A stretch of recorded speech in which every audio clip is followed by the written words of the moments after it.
Well done. Yes. You're live, but I need to turn it around. Went across to South Bank. Here's one of those big trainers representative or like back that way. There you go. Nobody will. And I went up to the Is that okay there, do you reckon? and every kilometre or two there was a green space. Oh, absolutely. Is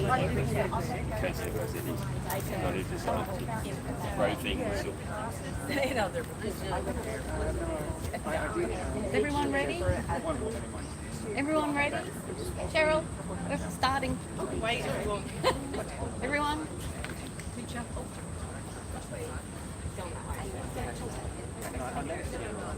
Hi everyone, welcome along. Thank you for coming, everybody. So it's March 2024 and we're back. Men still aren't women. Up until now, not one single human being has ever managed to change sex. Not one single child has yet been born into the wrong body. And still, only mothers breastfeed.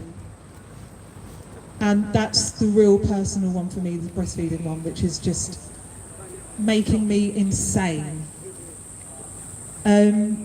So lately, the disgusting fallacy that men can breastfeed has come back into the news, which isn't great, but I'm actually quite glad that more people are hearing about this mess. And we hear that the NHS has said that men can not only produce good as milk as mothers, but it's just that little bit better than mother's milk.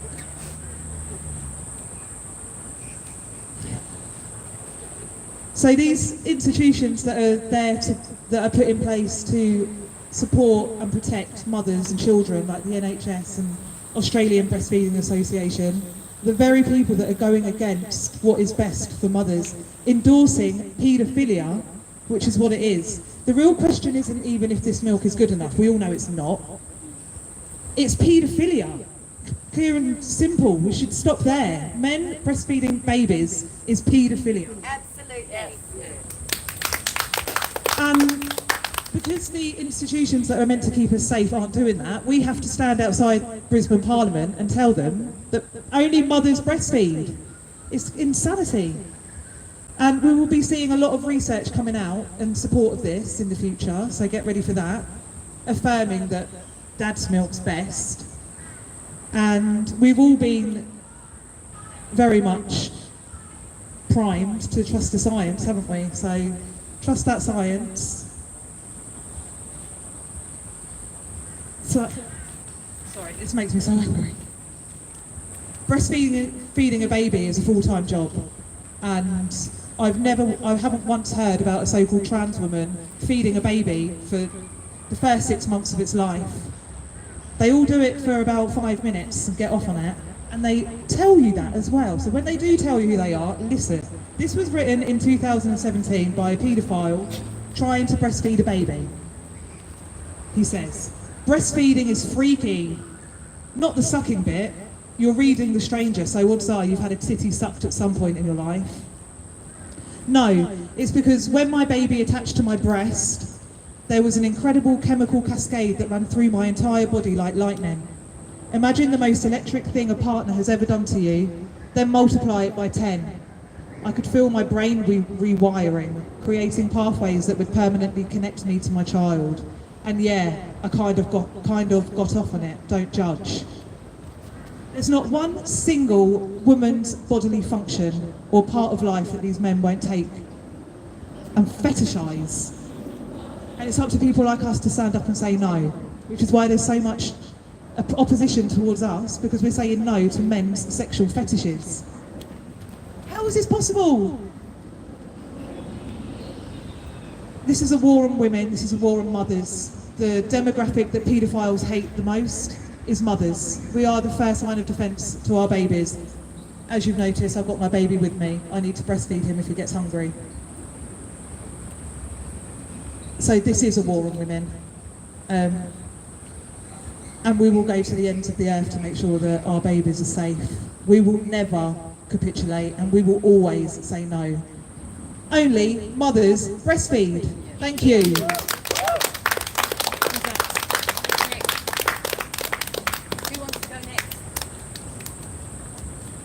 I'll go next. It's not that bad.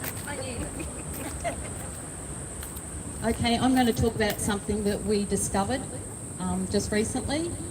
We've seen chatter on social media about the Australian government asking their employees what sexual orientation they are. So, yes, this is the Australian government. It's just disgusting. Now they want to know what sexual orientation all their employees are. I think there's something like over 140,000 public servants.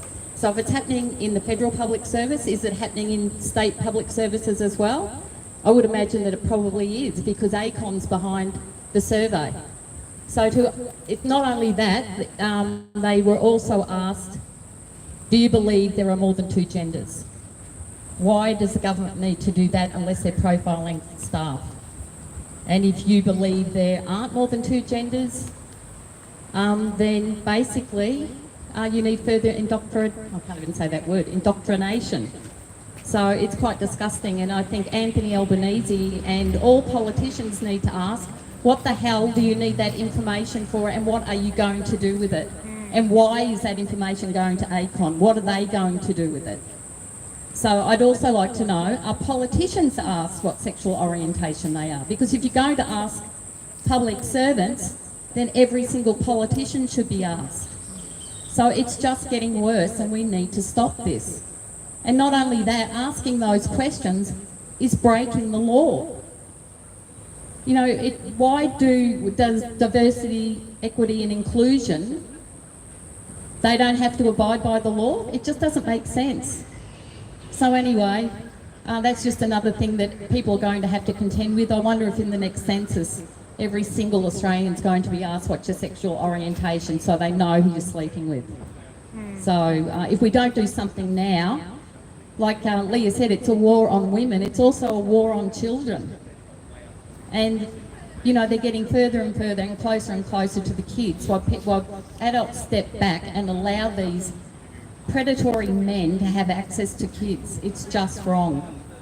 Anyway, I just wanted to mention that. And also, on the 10th of March, IWD Meange in Brisbane, for the International Women's Day, we're having a march in the city, 10 o'clock at Emma Miller Place. So if you support that march, it would be great. It's all the people who will be attending will be gender critical. We're not women who believe that men can become women. We believe in the science, we believe in biology, we believe in protecting women's rights, and we believe in safeguarding children. So anyway, that's enough from me. So who else would like to speak? No, there's people out there that want to talk. I'll go.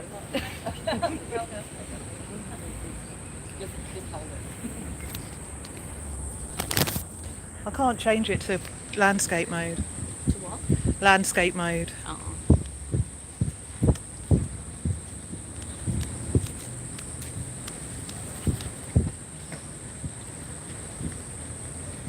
Can you hear me?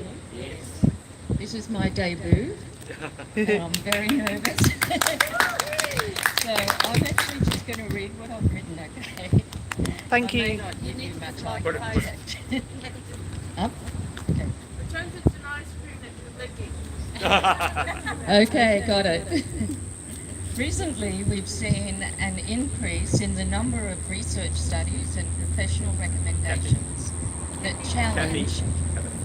challenge the dominant gender-affirming model of treatment for children and young people in gender clinics here and overseas. It's coming to the attention of more organisations, governments and societies that the evidence base for the affirmation model has been known to be very weak for several years. Many have chosen to ignore this evidence or to dismiss it and vilify those who report it. Many have been afraid to acknowledge it publicly because of a fear of cancellation, job loss, negative labelling, and other intimidatory tactics of the TQ+ lobby. They've declared themselves experts and gained their demands in law, medicine, HR departments, language use, speech policing, education and media. Hence, they have succeeded in ensuring that the public is largely unaware of what is actually happening in gender clinics, schools, universities, the law, women's spaces, services, sports and prisons. However, word is getting out more quickly in some jurisdictions and slowly in others, as the ideology behind the gender identity is more widely understood as a concept without evidence, which has replaced biological sex, which does have a scientific basis in material reality. Questions are increasingly raised about children being treated with drugs to arrest the development of their puberty, and hormones artificially change secondary sex characteristics to those of the opposite sex, based on the myth that they were born in the wrong body if they don't conform to sex stereotypes. Studies which review evidence systematically have begun to increase, influencing the professional bodies for psychiatrists, psychologists, endocrinologists, and others who have published findings and recommendations which challenge the dominant models used in gender clinics. They show the very weak evidence base for simply affirming a young person's feeling that they may be born in the wrong body and setting them on the medical treadmill of drugs, hormones and surgery with little understanding of the future that awaits them. As minors, how can they manage to give informed consent to potential infertility, unwanted side effects, irreversible damage, and that this only benefits the synthetic sex industry? Of course it does.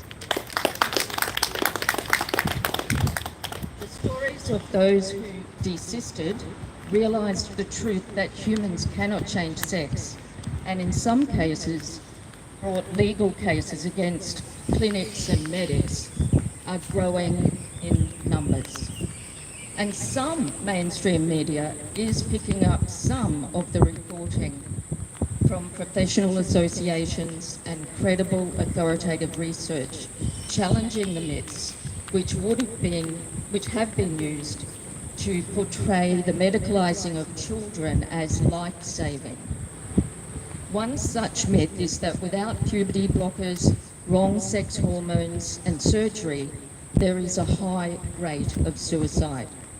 Parents are told that a trans kid is better than a dead kid, to gain their permission for their child to undergo these interventions. Last week, the Australian newspaper reported on a landmark study which was also reported in the New York Post. Gender Clinic News, reported by Australian journalist Bernard Lane, described the study from Finland as finding that suicide is rare among gender dysphoric youth. Medical transition did not appear to reduce suicide risk. The elevated risk of suicide among gender clinic patients was explained not by gender dysphoria itself, but by their psychiatric comorbidities, conditions such as depression, anxiety, personality disorders, eating disorders, autism, ADHD, childhood trauma, and sexual abuse. These conditions are reportedly overlooked in gender clinics using the affirmation model because they focus entirely on gender dysphoria. Hence, it has been confirmed that previous systematic reviews of evidence in the UK, in Sweden, Finland, and now also in Germany have been correct in recommending and in some cases adopting a cautious approach with psychosocial therapeutic models as the first response, exploring comorbidities first as the most ethical and effective way to address the experience of these young people.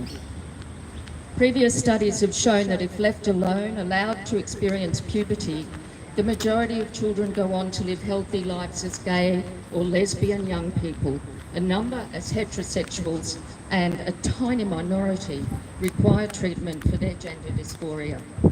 Such findings present a challenge to the clinics, which have maintained the affirmation approach and have ignored this evidence to date. It is also challenging to the lobby groups and activists who have much invested in the current dominance of gender ideology, and challenging to the synthetic sex industry.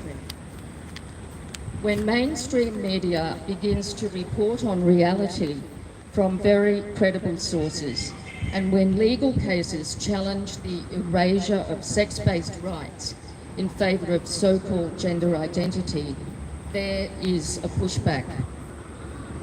Bernard Lane reports there is a mobilisation of information and resources, new organisations challenging the dominant harmful ideology and practice of gender identity politics and medical practice, opposing the invasion of women's spaces, services and sports by men now legally allowed to call themselves women.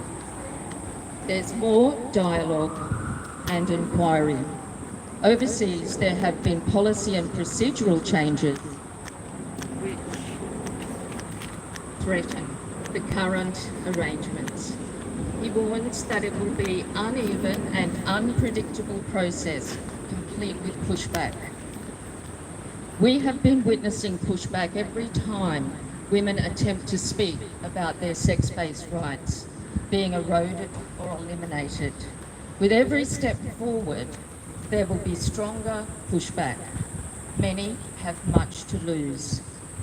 We see an egregious form of this in the Australian Human Rights Commission's efforts to build evidence for current and emerging threats to trans and gender diverse human rights. That's their quote. By seeking submissions about these from so-called specialists in LGBTQ+ issues, organisations including activists and advocates for this community, and excluding anyone with different views or those outside this community, women. We expect this to result in tougher laws and penalties and restrictions on free speech from us. Be ready. Yes. Thank you. Oh, you did really well. Thank you.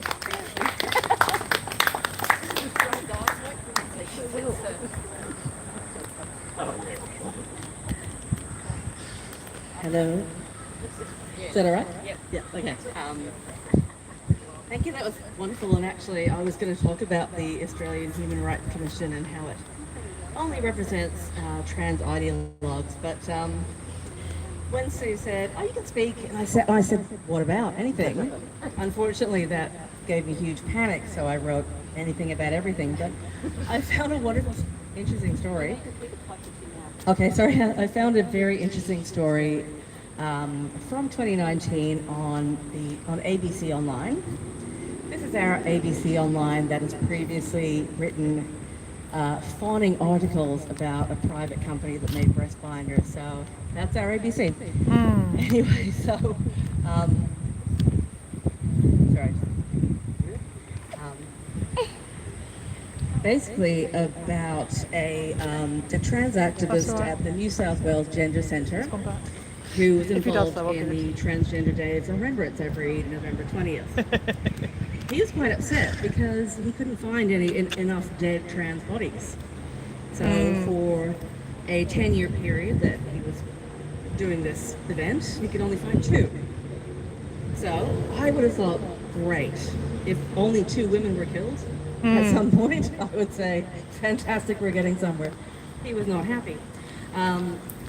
Basically, he,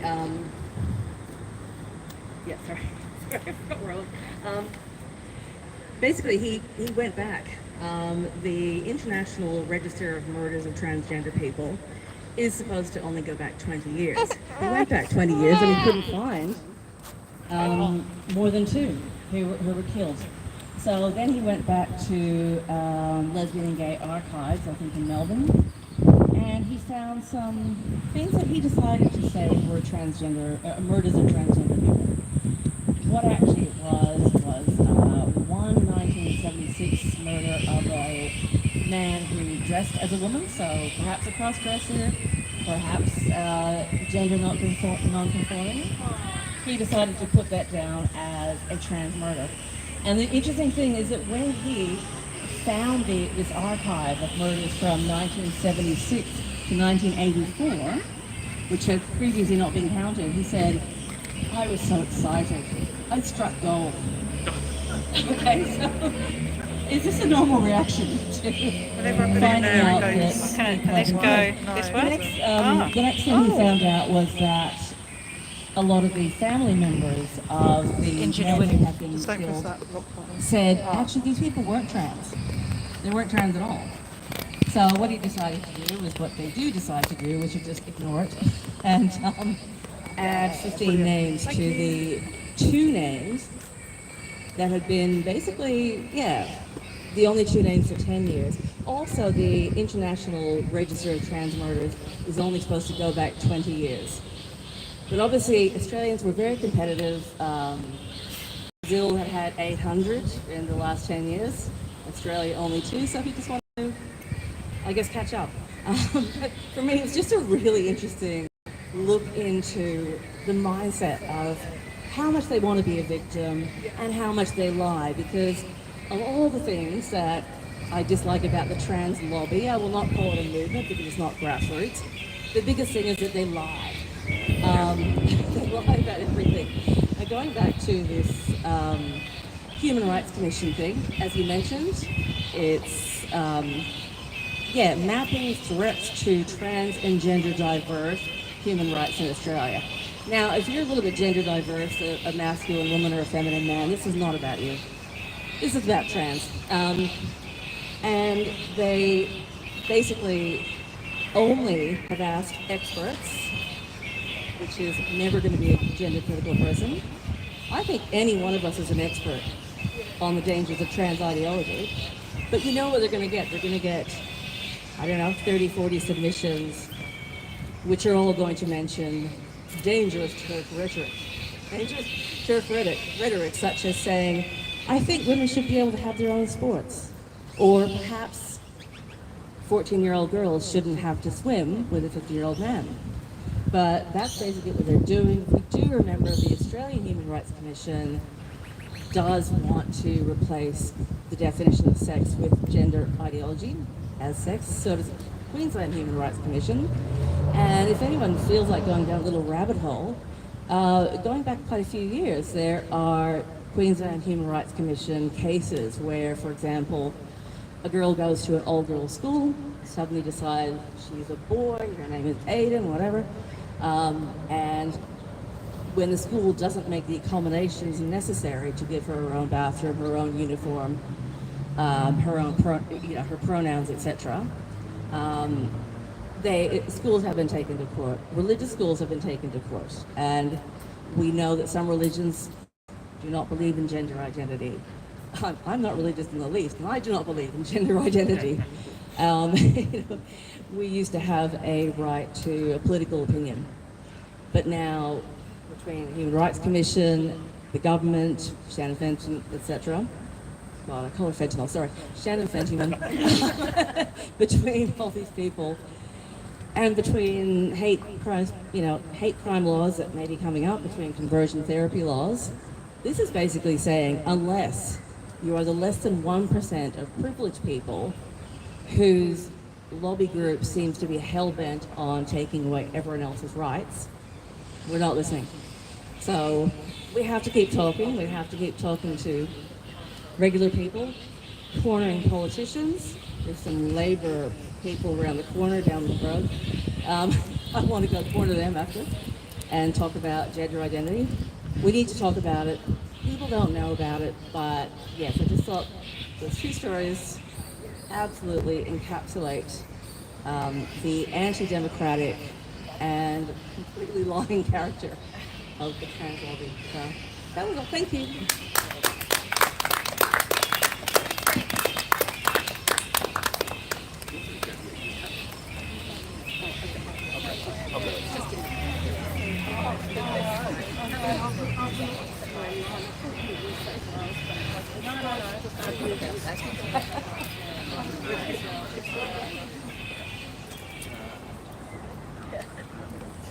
Good afternoon, everyone. I'm from Ireland, as you probably gather from my accent. I came to Australia last summer to attend the Women's World Cup. Is that better? Okay. And I met a wonderful Aussie turf, who's just happens to be on my right-hand side here. And so anyway, that's the reason I'm here today. I'm obviously staying here for some time. And I just want to talk to you about a few things today. I'm a member of a women and children rights advocacy group in Ireland called the Countess. That's our logo. Thank you. They're doing absolutely fantastic work on basically when it comes to funds they're running on fumes at this point. And we have a really hugely funded NGO class, for the want of a better word, in Ireland, who have funds, apparently are funded to the tune of 6 billion, and they're all advocating this trans shite. So that's what we're competing against, and that's the backdrop of the Countess. I'm going to briefly just mention there's two referenda next Friday, one of which is actively going to remove the words mother and woman in the context of family care from the Constitution, our Constitution. I could go on all day long about the insanity of the Irish government and what it has introduced over the last number of years.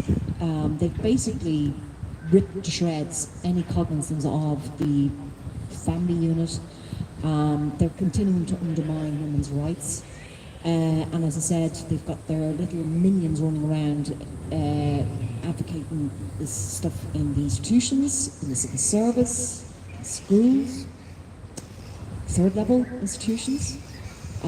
It's so ingrained, it's actually quite scary at this point. Now we are beginning to wake up in our country, and I just hope it's not too late. So what I'm trying to say very quickly is, you guys are going through the exact same stuff that we're going through. This is an attack on Western democracies. It's queer theory, socialism, communism, all rolled into one. It's the same playbook. They do the same legislation, the self-ID, hate speech laws. It's all copy and paste. So it is important that we all collaborate together internationally and understand that this is a top-down movement. And that's not conspiracy theory, that's fact.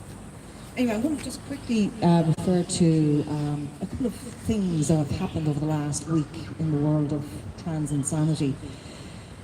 So I believe this week a Aussie female player came out as non-binary. Woohoo! When I played elite soccer, I remember turning up for training and you were picked on your ability to play soccer, not what you identified was or what your sexuality was. And this lady has convinced herself that she's non-binary, but guess what? Who she's eligible to play for. On the female team. Exactly. Anyway, so that's gender shite story number one. The second one is even worse. So obviously as a lesbian on the gay scene in Dublin, 1990s, yeah, 1990s, I remember there was no trans. It was gays and lesbians. That was it. End of. There might have been the odd time you might see a few transvestites at the bar keeping themselves to themselves. That was it. And don't let any of these ideologues who were born 5 minutes ago try and rewrite our history. Okay? So we have a heterosexual woman called Alicia Kearns in the UK Parliament last Friday lecturing a gay male MP about gay history, gay and lesbian history. That basically it was thanks to trans people that we got our rights. I mean, it's just absolutely beyond ridiculous. And one of the previous speakers spoke very well about the trans lobby line. But they're supported by the politicians. The politicians are doing the same stuff. That woman is outright lies. That is not true. I've lived that experience. Anyway, to finish off, my third story is, and again, you can see my t-shirt. My t-shirt is in Gaelic, and it's basically saying no men in women's sports, and especially in women's Gaelic football. Yes, thank you. So this week there was a pool tournament held in Ireland, and an Irish player called Kim O'Brien forfeited the grand final to a trans-identified male, whose name I can't remember, and quite frankly I don't want to remember. We call him Dave. Anyway, now Riley Gaines and a few other luminaries in this space, in the Save Women's Sports space, stepped up and offered to pay for her forfeited prize money.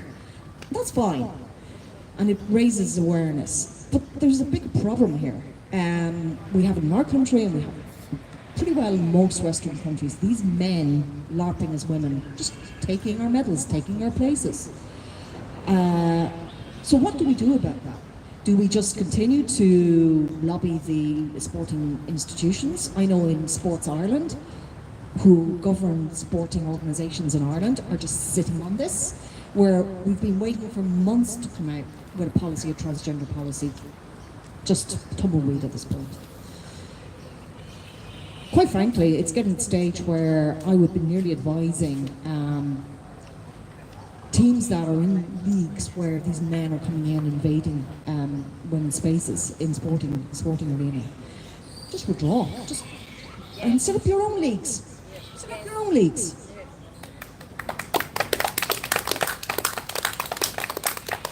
It mightn't be very well funded. You might go back to basics, but at least you're not fucking integrity. Absolutely.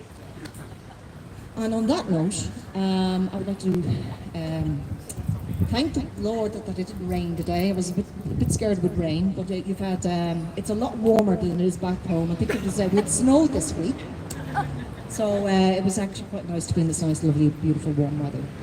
Thank you for listening, and I wish you the very best in your endeavours here in Australia. But remember, it's international. It's not just you guys.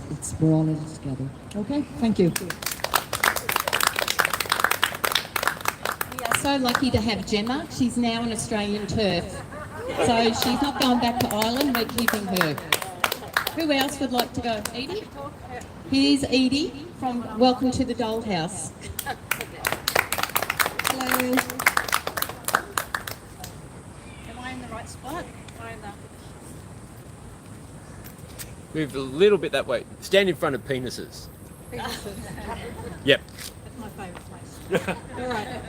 I want to raise a couple of issues. One is this week on Fair Go for Queensland tweeted out some statistics that they had got from the Queensland Prison Service, saying that of the 65 males who say they're trans in Queensland, in the prison estate, 55% were held on sexual assault charges.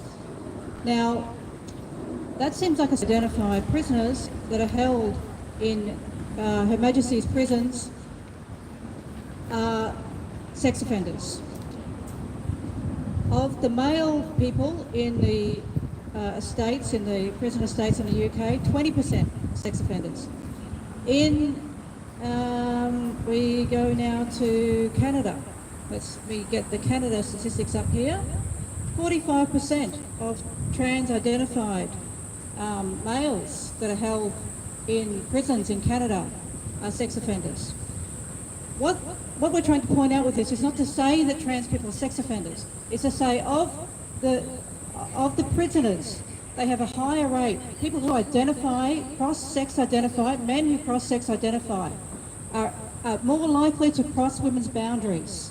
This is not a surprise to us. And what it does show is that trans identity does not abate male pattern violence. And we need to tell this to the Queensland Government, because Shannon Fentiman refuses to acknowledge that trans-identified males retain male pattern violence. And if you cannot protect Queensland women from male pattern violence, you're pretty fucking useless as far as I'm concerned. Get rid of them. They've got no ability to protect women because they don't even know what women are. In this country, where we come from convict people. My ancestors were trafficked here. And this used to be a prison. This whole country, they decided to turn into a prison, and now they're deciding they don't even know what women are. They can't even tell what women are. So how the hell are they going to protect us? So I wanted to highlight that, but also wanted to highlight some issues that we're facing amongst ourselves, and that is the insistence by some people that we I'm a classic liberal. I believe in classic liberalism. Classic liberalism is a protection of the individual from the tyranny of the state, and also the protection of the individual from social tyranny. Now, the way that the Liberal state deal with that is deciding what categories of people are subject to social tyranny. Now, the mistake that we're making in our little world is to lean into American philosophical liberalism, which says we're all cool with each other. We all should be nice to each other. That is not liberalism. Now, if we have a political line and we say that no men or women, then we have every right to insist that anyone in our movement should take that line, or they are betraying women. Yes. So that is my line. It's a political line. It's not a philosophical line. I am not a philosophical liberal. I'm a political liberal. So if you have a political line that no men can be women, then you have to maintain that line. You can't just say, oh, okay, maybe these men, maybe. We have to protect women. We are not able to protect women unless we can define what women are. Women are not in any circumstances to men. And we cannot give the cultural capital of women to men. Pronouns give the cultural capital of women to men, and they give the assumption that they are free from male pattern violence. We cannot do that in prisons, we cannot do that in rape crisis centres, we cannot do that anywhere where women are needed to be protected.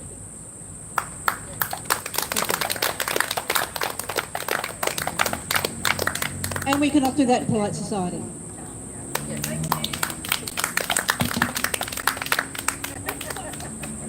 Who else wants to talk? Anyone else? Anyone else going to talk?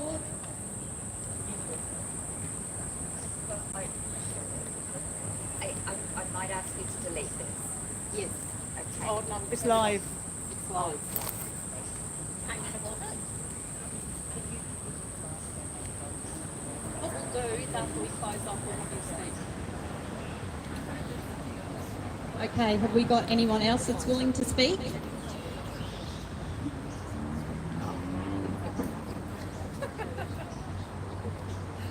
I'm trying to be highly persuasive. No, absolutely. Because it keep going back. Yeah. Just before our next speakers getting ready, I just wanted to say that I contacted Yvette Darth last October, and I wanted questions answered about the hate speech laws. So I asked if wearing a t-shirt with the word woman on it would be considered hate speech. A t-shirt with the word woman with the dictionary definition. I asked if something like Speaker's Corner would be in breach of the law. And I asked if just normal protests would be against the law. And I asked if someone overheard you talking in discussing gender ideology and it was questioning rather than glorifying it, and someone overheard you, would you be prosecuted? Do you think they'll answer me? They just refuse to answer the question. So silence is consent. So it looks as though any of those examples that I gave you, you will be breaking the law. So there is nothing we can do to actually talk about this and to fight for women's rights, because the Queensland Government, the Attorney General, Yvette Darth, is going to crucify women for just speaking out, and men too. It's not just women, it's men also.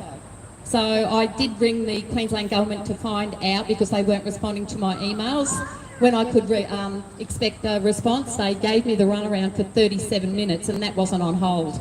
I was determined I was going to stay online. So for 37 minutes, and then I spoke to this person that apparently was from the Justice Department, and I said, how long do you have key performance indicators in answering correspondence?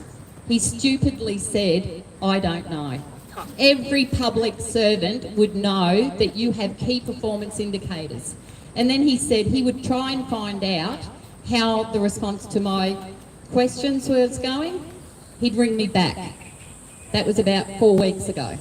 They are refusing to speak with us. So you can bet that now we know that anything we do or say, we will be prosecuted. So we've completely lost free speech. So anyway, I just thought I'd share that because it's very frustrating. Thank you.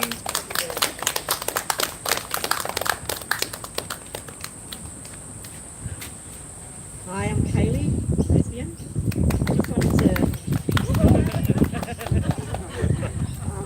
I just wanted to briefly, some people may not be aware that the gender ideology movement undermines and is erasing lesbians.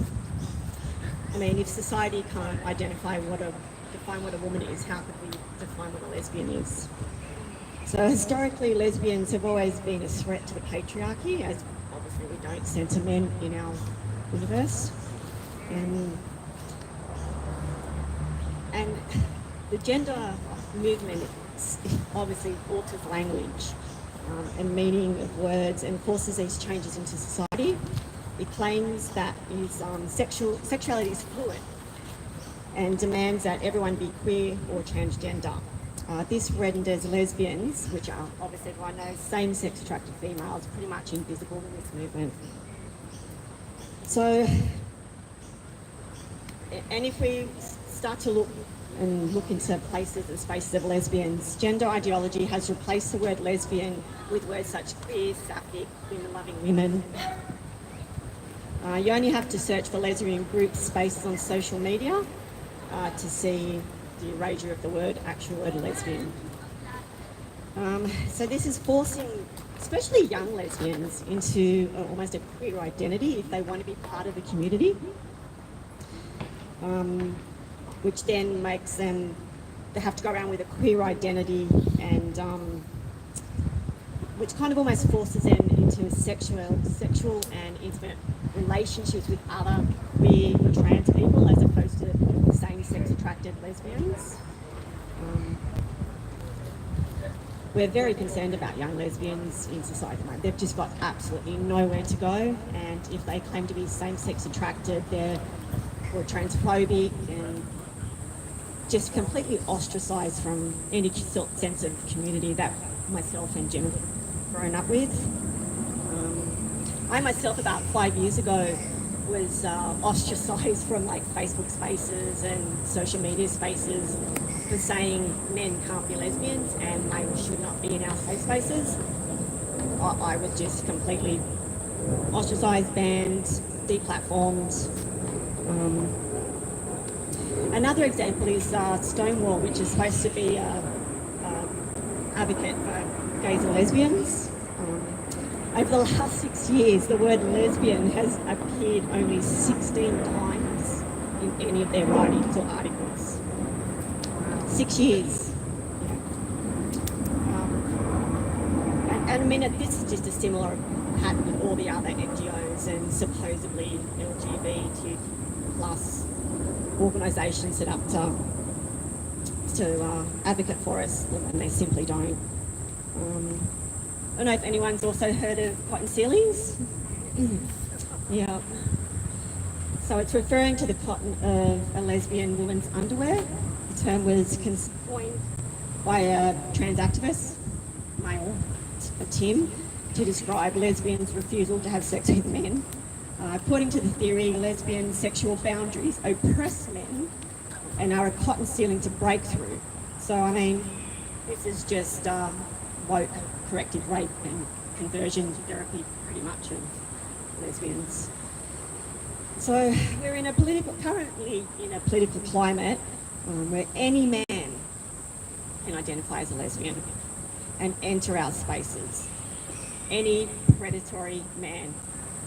And we have no power to say no. So a few examples of when we have said no, like in France, the lesbian bar was vandalised and forced to shut down. Lesbians weren't allowed to march in Pride. And closer to home, the lag girls, who were denied to have a same-sex event at a Pride Centre in Melbourne on Lesbian Awareness Day. So the lesbian scene's almost non-existent at the moment. The erasure of lesbian social venues and spaces where lesbians can meet without male, they've all been rebranded as queer spaces. And yeah, I just don't know if people are aware how much lesbians, and to a lesser extent, gay men have been affected by this the movement we're completely raised.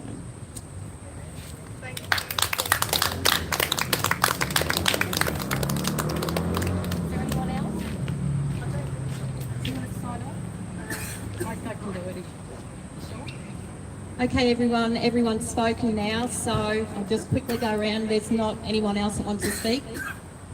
Thank you to everyone that spoke today. It's been really good. So we'll shut down for the day and we'll be back again soon. Thank you. Thank you, Sue. Maybe just go.